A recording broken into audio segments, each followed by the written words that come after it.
Fight fans, everything you thought you knew about UFC 316, throw it out the window. Dricus du Plessis just threw down a threat that could flip the card upside down. Jon Jones is setting Twitter on fire, and Tom Aspinall is calling out the elephant in the room. Is Bones done for good? This is not just another news roundup. This is the drama, politics, and power moves that shape the fights we love. Hit that subscribe button.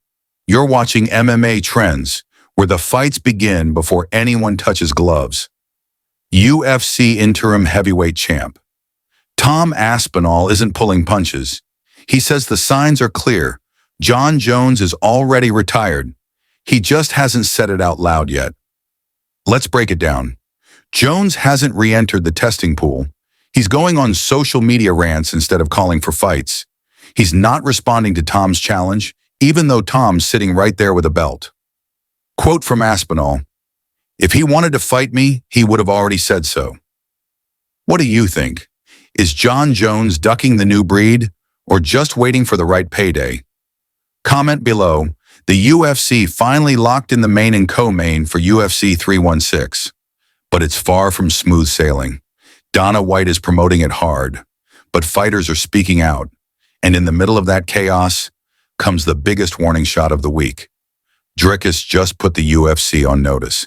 If Khamzat Chimaev pulls out, Dricus says he's not stepping in the cage.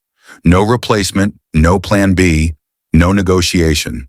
He's already ranked high, riding a huge win streak and gunning for gold. And he's not risking it all for a last-minute switch to Nasruddin Imavov.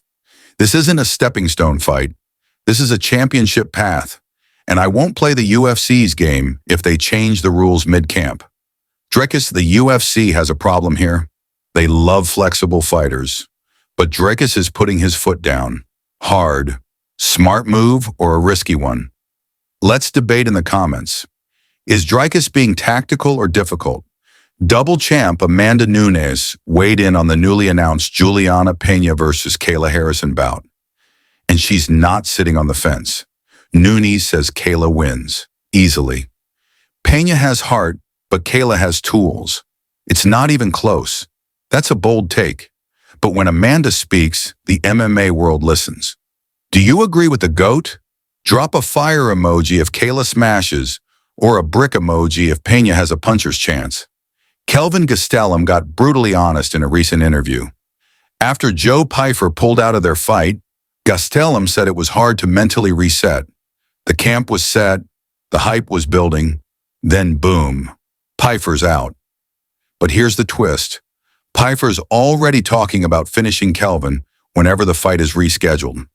This rivalry is just getting started, and it might be even nastier next time around. Sean O'Malley is sounding more confident than ever ahead of his likely rematch with Merab Dvalishvili. Even though veterans like Gilbert Burns are warning him, lose again to Merab and it's game over.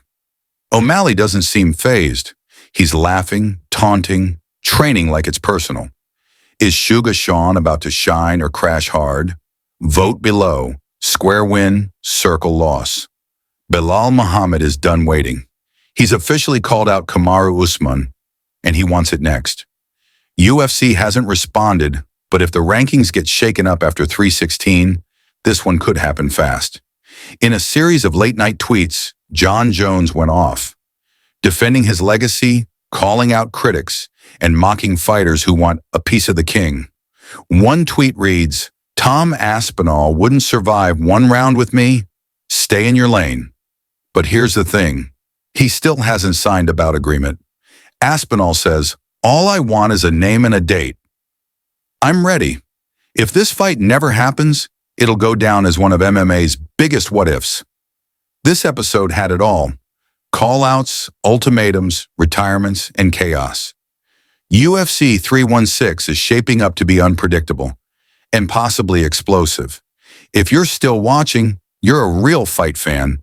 Drop A in the comments and we'll shout you out in the next video. Don't forget to like the video to support independent MMA coverage. Subscribe to MMA Trends for daily news, heated analysis, and exclusive fight insights. Comment your take. Is the UFC falling apart? Or is this all part of the hype machine?